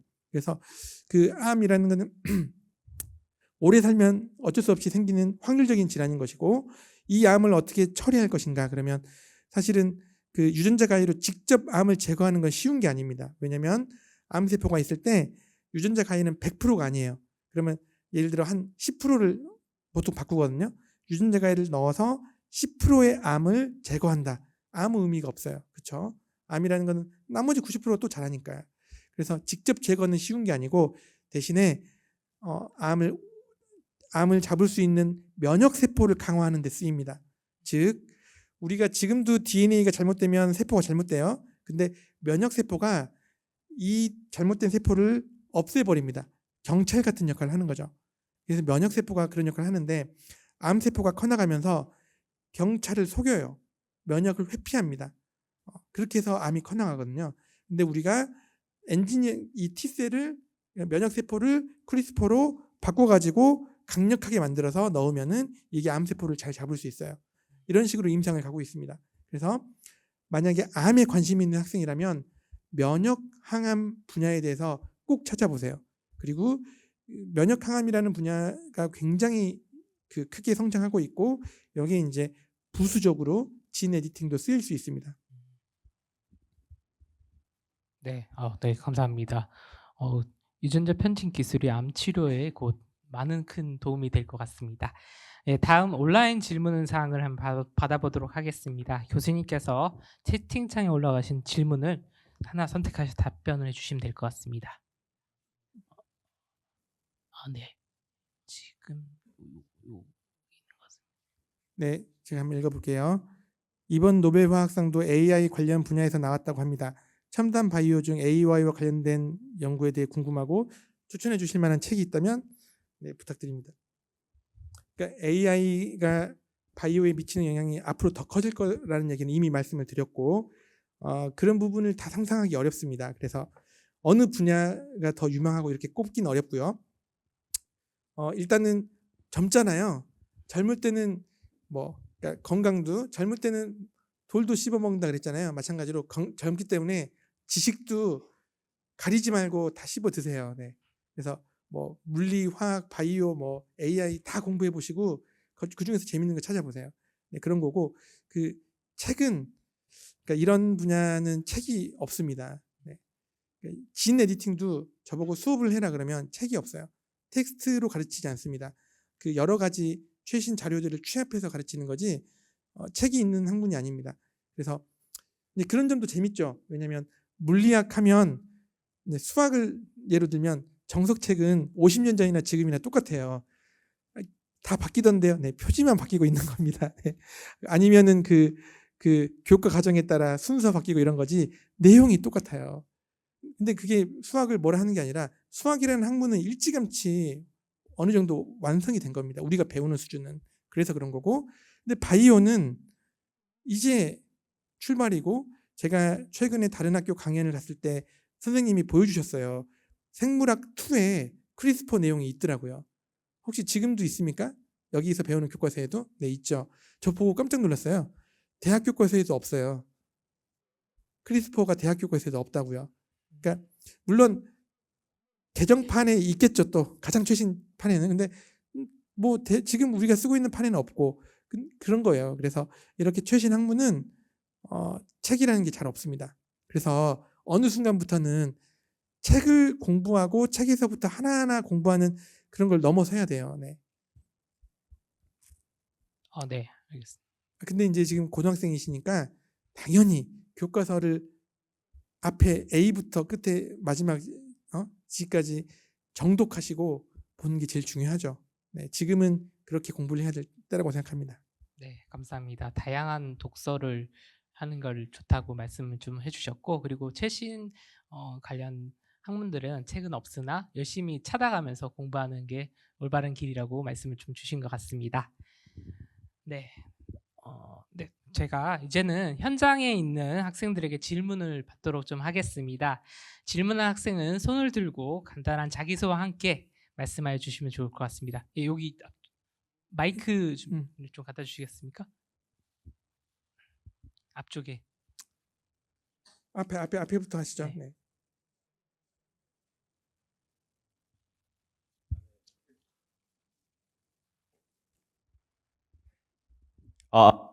대구과학고 3학년 김강민입니다. 일단은 그 아까 유전자 치료 말씀하실 때 남모양 적혈구 빈혈증을 치료할 때 어떤 세포를 빼서 유전자 조작을 해서 이제 정상적으로 돌리고 다시 넣고 기존의 세포는 제거하고 그 유전자 조작한 세포로 다시 몸을 채워서 이제 영구적으로 한 번의 수술만으로 이제 그걸 치료할 수 있다고 이해를 했는데, 그러기 위해서는 이제 기존의 세포를 완전히 제거하지 않으면 기존의 세포가 이제 세포 분열을 또 계속 해나가서 결국 그 영구적이지 못할 거라는 약간 생각이 드는데, 그 부분을 어떻게 해결하는지. 네네. 그 정확히 이해를 하신 거고요. 그래서 조혈모 세포를 이용하는데, 이거는 뭐냐면 우리가 원래 백혈병에 걸리면 다른 사람으로부터 이식을 받잖아요. 그 과정이랑 똑같아요. 그럼 그 내 조혈모 세포가 잘못됐으니까 암이 된 거거든요. 그럼 이 세포를 90%를 제거하고 정상적인 걸 넣어도 10%가 남아 있잖아요. 그럼 거기서 또 암이 커져갈 거예요. 그러니까 어떻게 하냐면 내 세포를, 그 조혈모 세포는 그러니까 전신의 세포를 바꾸는 건 아니고 그 혈액 세포를 만들어내는 모세포예요. 혈액 세포의 그 위에 있는 모세포, 여기서 만드는 거예요. 그렇기 때문에 우리가 피를 뽑으면 이 세포는 그냥 죽어요. 피를 뽑으면 여기 있는 세포는, 이런 애들은 분열을 안 해요. 모든 세포가 분열하지 않습니다. 이런 세포는 분열 안 하는데 조혈모 세포는 계속 분열하죠. 이런 걸 우리가 스템셀이라고 불러요. 줄기세포. 그래서 이 줄기세포는 분열을 할 수 있는 세포예요. 그래서 이 조혈모 세포에 문제가 있는 거예요. 그러면 얘를 꺼내서 바꾸죠. 그 다음에 근데 기존의 세포들은 없애죠. 없애는 거는 방사능 치료나 뭐 이런 케미컬을 쳐서 없애는 거랑 똑같아요. 없애고 그 다음에 집어넣는 거죠. 이 과정은 타인한테 이식받는 것과 거의 유사합니다. 네, 그래서 그 과정을 통해서 한 번의 치료로 평생 간다. 이거는 뭐 또 장담을 못한다 그랬죠. 한 4년 전쯤 치료한 사람이 아직까지는 문제 없이 살고 있어요. 네. 계속 지켜봐야죠. 네. 네, 감사합니다. 뒤에 있는 학생 질문 바로 받도록 하겠습니다. 자기소개 함께 질문해 주시면 되겠습니다. 예, 안녕하십니까. 그 대구과고 3학년 최성빈입니다. 네, 제가 그 평소에 유전공학에 관심이 많아서 좀 공부도 이것저것 해봤는데요. 그 형질전환 실험 같은 걸 할 때 이제 제가 원하는 대로 유전자가 편집됐는지 이런 거를 확인하기 위해서 그 항생제 내성 유전자를 사용을 하잖아요. 근데 이런 게 이제 인간이 인위적으로 항생제 유전자를 이렇게 그 세포에 넣어가지고 이게 자연에 퍼뜨리게 되면은 이렇게 항생제 내성 유전자가 자연에 퍼져서 이제 뭐 여러 가지 항생제의 내성을 가지는 슈퍼박테리아가 나올 것이다, 이런 우려가 있는 것으로 알고 있습니다. 그렇기 때문에 이제 뭐 항생제 내성 유전자 대신에 사용할 수 있는 그 대안으로는 뭐 어떤 게 있을지 그런 게 궁금합니다. 그 아주 좋은 질문이고, 그 어떻게 보면 이제 고등 수준, 그러니까 고등 더 높은 수준의 질문이니까 그 수준에 맞게 답을 할게요. 그 잘 듣고 이해하셔야 돼요. 자, 우리가 세포가 100개가 있어요. 여기에 크리스퍼를 쳐요. 그러면 에디팅이 되는데 어떤 애는 되고 어떤 애는 안 되죠. 우리가 잘 모른단 말이에요. 그래서 이 에디팅 할 때 항생제를 같이 넣어서 에디팅이 되면 살아남게 만든다고 쳐봐요. 그러면 나머지는 죽고 살아남는 애들은 에디팅이 된 애들이야. 이렇게 해서 이제 우리가 쉽게 볼 수 있는 건데, 이건 하나의 기법이지 항상 그러는 게 아니에요. 그러니까 실험실에서 쓰는 기법이지, 그럼 이게 뭐 퍼지면 어떡하냐, 그러지 않아요. 즉 아까 우리가 사람한테 고칠 때 여기에는 그런 걸 전혀 하지 않습니다. 그런 걸 하지 않아요. 사람한테는. 그러니까 어떻게 하냐면 사람한테는 에디팅을 하고 시퀀싱을 해요. 그러면 시퀀싱을 해서 고쳐진 애가 있고 안 고쳐진 애를 구분을 하는 거예요. 시퀀싱으로. 그렇게 항생제를 쓰지 않아요. 네. 다음 학생 질문을 받도록 하겠습니다. 여기 뒤쪽이. 네.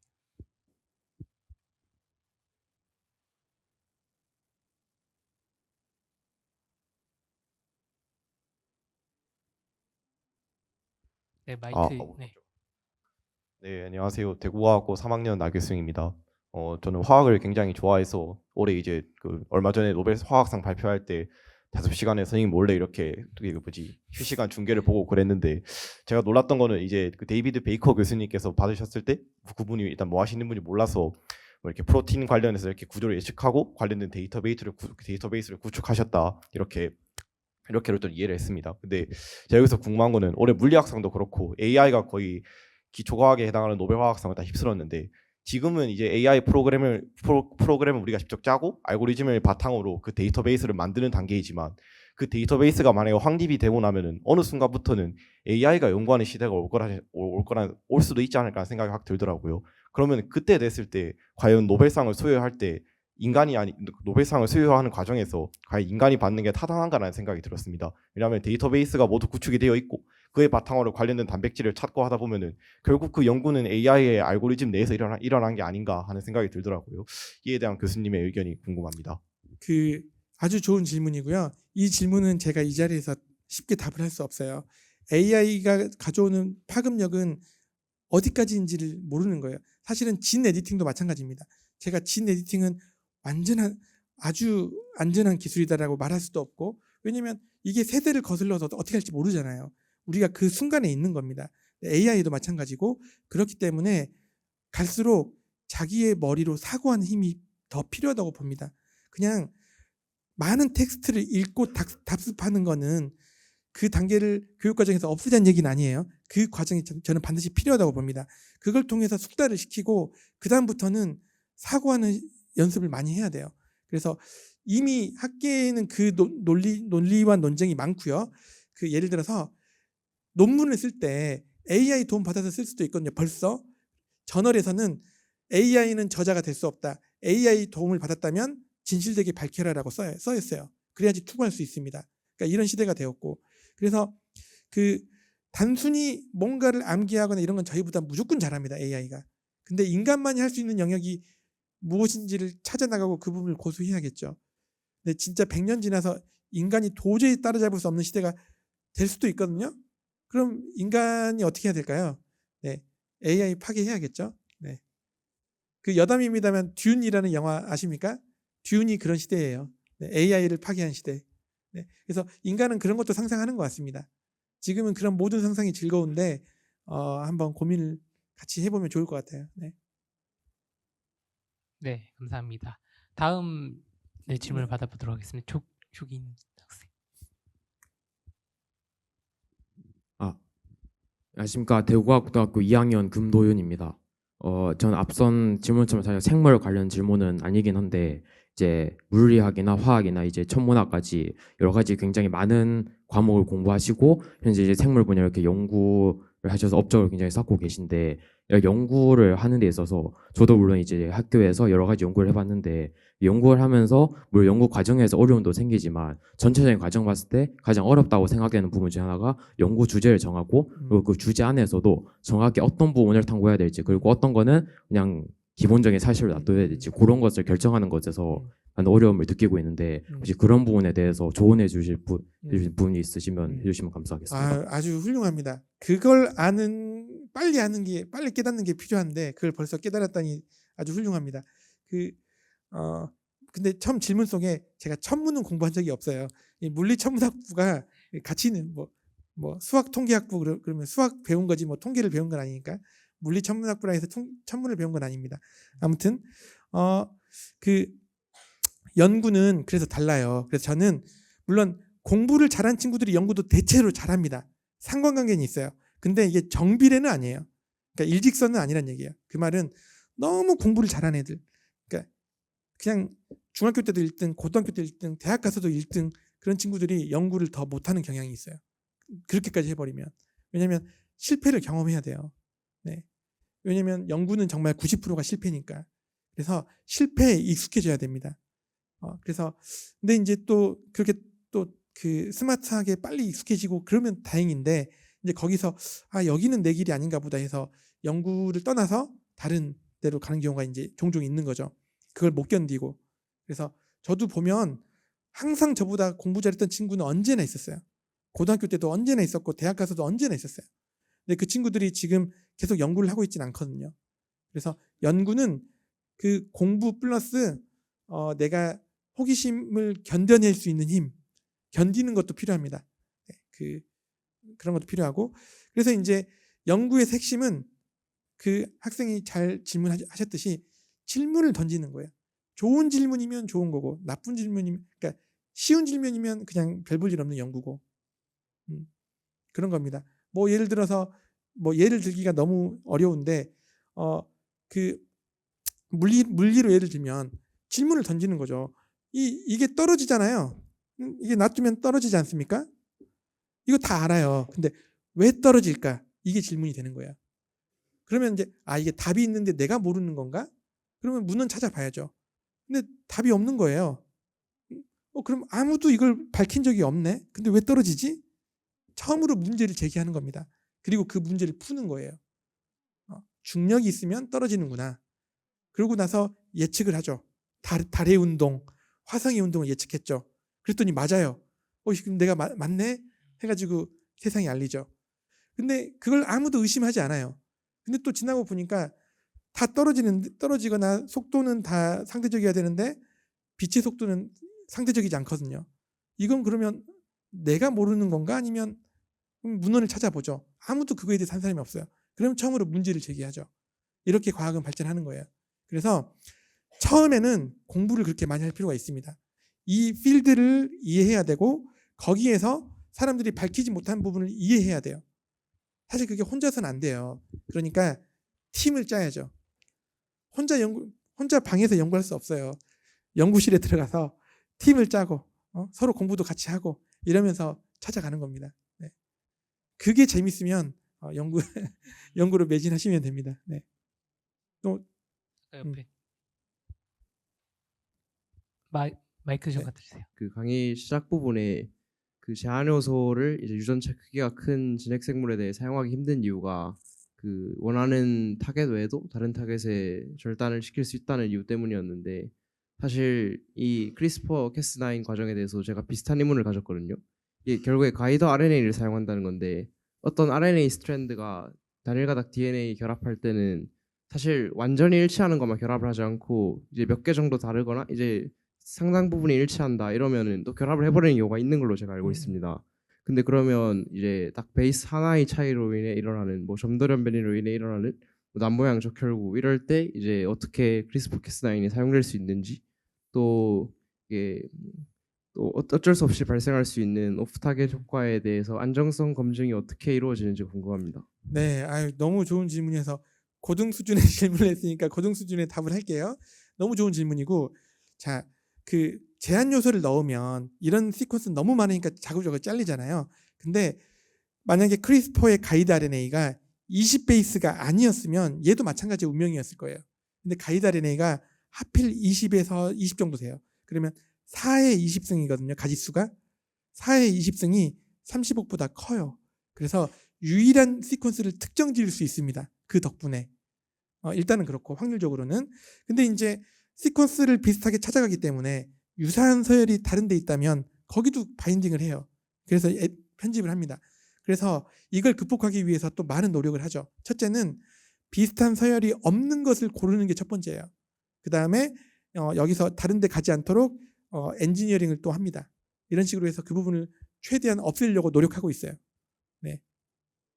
그 노력도 궁금하시면 따로 제가 1시간 동안 얘기해 드릴게요. 그다음에 네, 옆에 분. 옆에 마이크. 네, 안녕하십니까. 대구과학고등학교 3학년 박선우입니다. 아까 처음에 이제 질문 시작할 때쯤에 그 우리가 DNA 편집을 어느 정도 범위까지 했는지 여쭤보셨지 않습니까? 이제 거기서 저는 네 번째라고 손을 들었는데 현재 지금 이분 척추증 같은 경우에는 이 사람 산모가 엽산을 적게 먹어서 이제 형성되는 걸로 알고 있습니다. 근데 그런 이유가 있는데 산모가 인위적으로 엽산을 많이 섭취하는 것 또한 그런 보호자가 아이에게 영향을 미치는 것이라 볼 수 있고, 그리고 그런 이분 척추증 태아에 대해서는 현재 태아 수술이 이루어지고 있다고 알고 있습니다.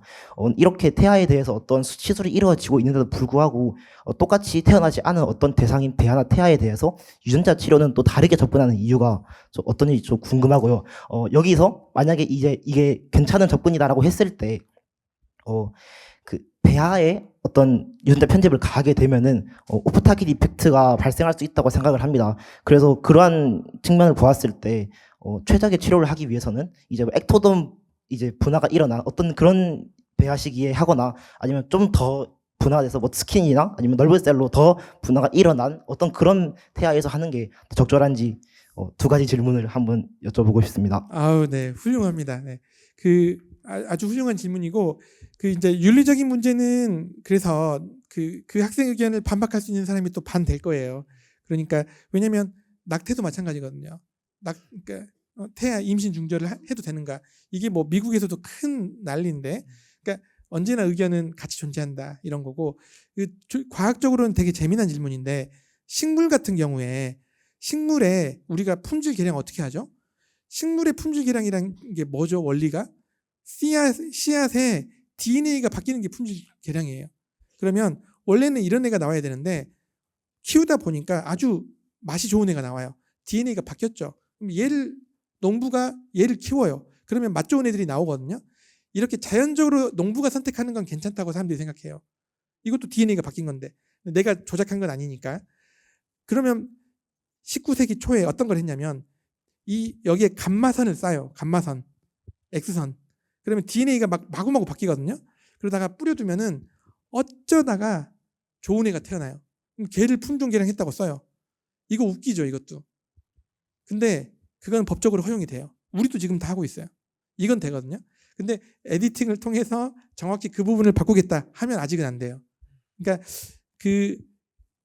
뭐 저는 시간의 문제라고 보고, 언제나 기술이 있으면 빨리 도입하자는 사람과 아직 위험이 있을지 모르니까 천천히 도입하자는 의견은 항상 존재해요. AI도 마찬가지고. 그렇기 때문에 이 부분은 그런 걸 감안해서 갈 수 있다고 보는 거고요. 네. 그리고 두 번째 질문이 다른 거였나요? 두 번째 질문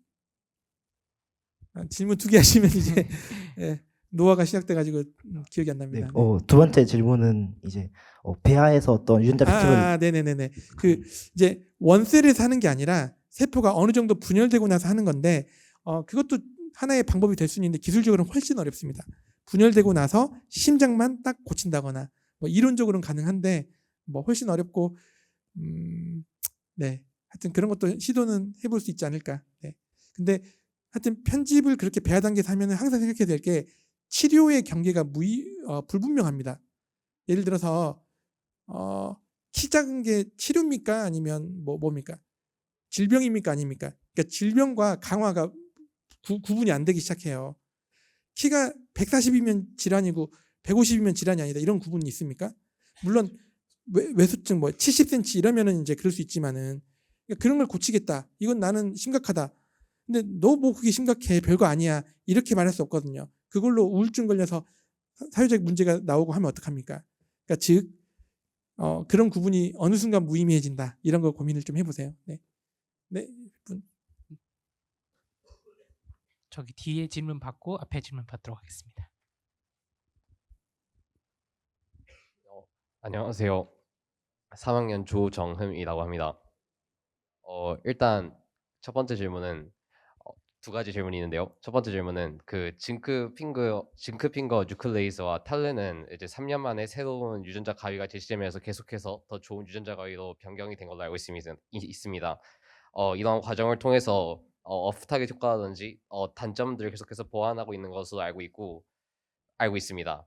그렇게 돼가지고 2011년에 이제 크리스퍼가 이제 제시된 걸로 알고 있는데, 이제 그 이후부터는 이제 크리스퍼를 통해서 뭐 어떤 연구를 했다라는 얘기만 나와 있지 탈렌과 ZFN처럼 새로운 왜 도구가 더 새롭게 나오지 않고 있는지에 대해서 궁금하고 이에 대한 연구가 어떻게 진행되고 있는지에 대해서 궁금합니다. 두 일단 번째- 그것부터 답을 할게요. 네.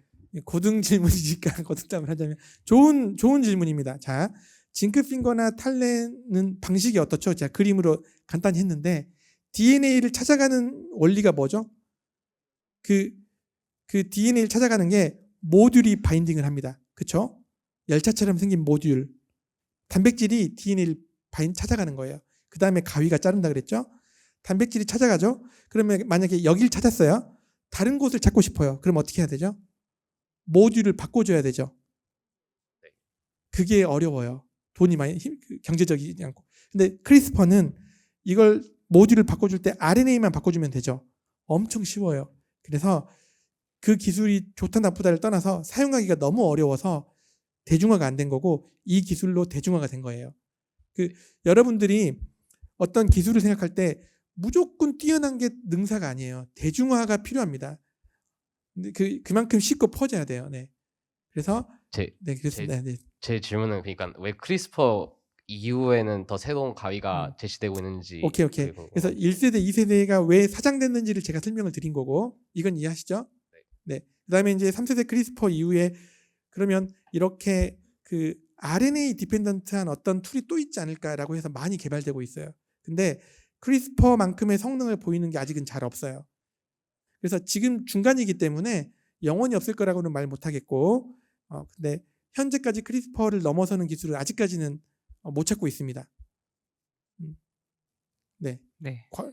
두 번째 질문. 두 번째 질문은요. AI의 발달과 유전자 가위 기술의 이제 발달로 인간의 존재 목적과 정의가 달라지고 있다고 생각합니다.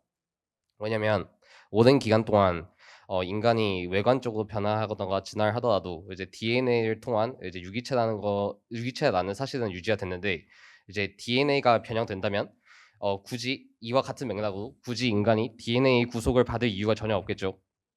이러한 관점에서 어떤 구글 CEO가 이제 인간의 최종 도착지가 이제 AI라는 얘기를 했는데요. 이와 같은 맥락으로 유전자 기술로 인한 인간의 최종 도착지에 대한 이제 그 박사님의 견해가 궁금합니다. 네, 그것도 너무 좋은 질문이고, 그러니까 이 자리에서 답을 할 수 없는 질문이에요. 그 부분은 우리가 같이 상상하면서 봐야 되는 거고, 뭐 좋은 질문인 게 우리가 앞으로 장기도 다 이식하게 되면 또 사이보그도 만들면 로보캅이라는 영화 아세요? 머리는 난데 내 몸은 다 철갑으로 사이보그로 만들면 그거는 나입니까 아닙니까? 인간입니까 아닙니까? 그럼 뇌만 인간이면 인간인가? 이런 정의가 어렵거든요. 그럼 뇌를 내가 어디 컴퓨터에 넣어둬가지고 거기서 하면 내 사고를 할 수 있거든요. 그럼 얘는 나인가? 이런 질문을 AI 하면서 하는 거예요, 사람들이. 그래서 뭐 그런 영화들도 많이 있습니다. 뭐 그 일본 애니메이션이긴 한데 공각기동대라는 그런 영화도 있었고요. 그런 걸 모티브로 하는 사고를 예술가들도 예전부터 해왔어요. 그래서 근데 그게 그냥 재미로 했는데 지금은 현실화되기 때문에 빠르게 고민을 해야 된다 이런 시기라고 생각해요. 네. 좋은 질문이고 답을 할 수 없고 같이 고민해 봅시다. 네, 이런 얘기입니다. 네, 시간 관계상 그 마지막 질문 하나 여기 받고 끝낼 수 있도록 하겠습니다. 학생. 네, 대구학고등학교 2학년 김민준입니다. 우선 앞서 그 박사님께서 물리학 또 화학 또 생리명학 이렇게 전향하시는 것을 좀 굉장히 인상 깊게 봤고요. 또 저 또한 뭐 물리학, 뭐 지구과학, 생명과학 되게 관심 있게 보고 있어서 또 많은 학생들도 많은 관심사를 가진다는 거에 대해서 공감하리라 믿습니다. 제가 드리고 싶은 질문은 이렇게 분야를 바꾸시면서 혹시 드셨던 뭐 어떤 다시 시작해야 된다는 두려움이나 또 드셨던 감정은 어떤 게 있었을지 답변 드리면 감사하겠습니다. 네, 그래서 항상 두려움은 있죠. 그래서 뭐 특히 이제 생물학으로 갈 때는 그러니까 물리에서 뭔가를 하는 건 그래도 좀 하겠는데 생물학으로 갈 때는 세포를 다뤄본 적이 없거든요. 그 실험부터 다시 배워야 돼요. 그래서 이렇게 생각을 했어요. 그냥 잘 못하면 어중이 떠중이가 되고 잘 되면 두루두루 잘하는 전문가가 되겠구나. 네, 근데 한 끗 차이라고 생각하고 네, 뭐 왕도는 없습니다. 그냥 본인을 믿고 그냥 정신없이 가는 것밖에 없죠. 네. 근데 이제 하여튼 그래서 공부를 그렇게 다 할 수는 없어요. 근데 연구니까 연구 영역은 본인이 하고 싶은 분야로 갈 수 있어요. 연구니까. 감사합니다. 네, 다음 마지막 저 뒤에 있는 학생 질문 아. 받겠습니다. 함지고등학교 2학년 강보경입니다.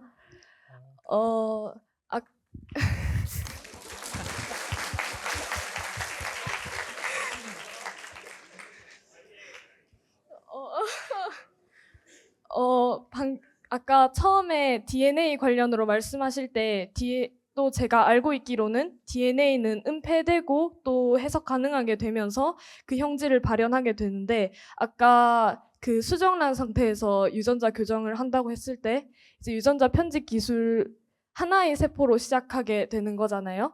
그렇게 되면 유전자 편집 기술로 거기에 대해서는 어느 정도까지 조절할 수 있고 또 거기에 대한 전망이라던가 아니면 그 발생학적으로서 유전자 편집 기술의 활용도는 어느 정도가 될지가 궁금하고 알고 싶습니다.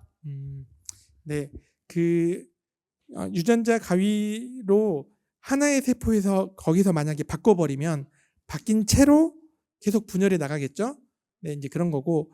근데 이제 제가 질문을 잘 이해했는지 모르겠는데 그 발생학적으로 크리스퍼 연구는 굉장히 유용해요. 우리가 아까 학생도 비슷한 질문을 했었는데 지금은 어떤 기술까지 가능하냐면 물론 동물에서예요. 자, 수정란에 내가 어떤 조치를 취해요. 그러면 이게 세포가 분열하죠. 분열하고 가다가 다 자란 다음에 내가 어떤 스위치를 딱 키면 그때 뭐 간세포만 DNA가 바뀐다거나 그때 뇌세포만 바뀐다거나 이걸 조절할 수 있어요. 네, 그래서 그런 것들이 발생학 연구하는데 굉장히 필요한 도구거든요. 그래서 뭐 그렇게 쓰일 수 있습니다. 그래서 제가 질문을 약간 포인트를 놓쳤을 수도 있으니까 만약에 부족하면 끝나고 다시 물어보세요. 네. 네, 질문과 답변을 하여 주신 학생들과 교수님께 다시 한번 감사의 말씀을 드리겠습니다. 많은 분들이 교수님께 질문을 주셨는데 시간 관계상 제가 모든 질문을 답변을 못 해드려서 양해의 말씀을 좀 드리도록 하겠습니다. 네, 오늘 교수님의 강연을 통해서 유전자 편집 기술에 관한 교수님의 열정과 각별한 애정을 함께 공유하고 깊이 생각할 수 있는 시간이었던 것 같습니다. 네, 특히 교수님께서 말씀해 주신 것 중에 하나로 공부와 연구의 차이점을 말씀해 주셨는데 네, 연구는 질문을 던져라, 실패에 익숙해져라 라고 하셨던 말씀이 우리 과학영재들이 앞으로 과학기술을 선도하는 역할을 함으로써 그런 생각과 마음을 가지는 게 성장에 많이 도움이 될 것 같습니다. 네, 여러분과 함께한 이 시간이 더 큰 도전과 탐구를 이어가는 도움이 되었기를 바랍니다. 네, 교수님 마지막으로 혹시 우리 학생들에게 응원의 한마디 해주실 수 있으실까요? 네, 그 공부하는 과정 힘들잖아요. 근데 진짜 다 힘듭니다. 저도 딸이 고2 1이거든요. 근데 네, 맨날 힘들어하고 있더라고요. 제가 힘이 되어 주지 못하는데 하여튼 여러분들을 아주 크게 응원합니다. 여러분들이 미래입니다. 네. 예, 따뜻한 조언 감사드립니다. 네, 과학기술정보통신부와 한국과학창의재단은 여러분들이 과학자의 꿈을 키우고 성장할 수 있도록 최선을 다하겠습니다. 예, 마치기에 앞서서 다음 차시 안내를 빠르게 드리도록 하겠습니다. 제6회 사이브리지는 11월 5일 광주과학고등학교에서 우주항공을 주제로 한국항공우주연구원 차세대 발사체 사업단 박창수 단장님을 모시고 진행을 합니다. 여러분의 많은 참석과 관심을 부탁드리겠습니다. 또한 행사 종료 후에 그 화면에 떠 있는 해당 QR코드의 만족도 조사에 참석해서 다양한 의견을 남겨주시길 부탁드리겠습니다. 이것으로 오늘 모든 행사를 마치도록 하겠습니다. 긴 시간 참여해 주셔서 감사합니다.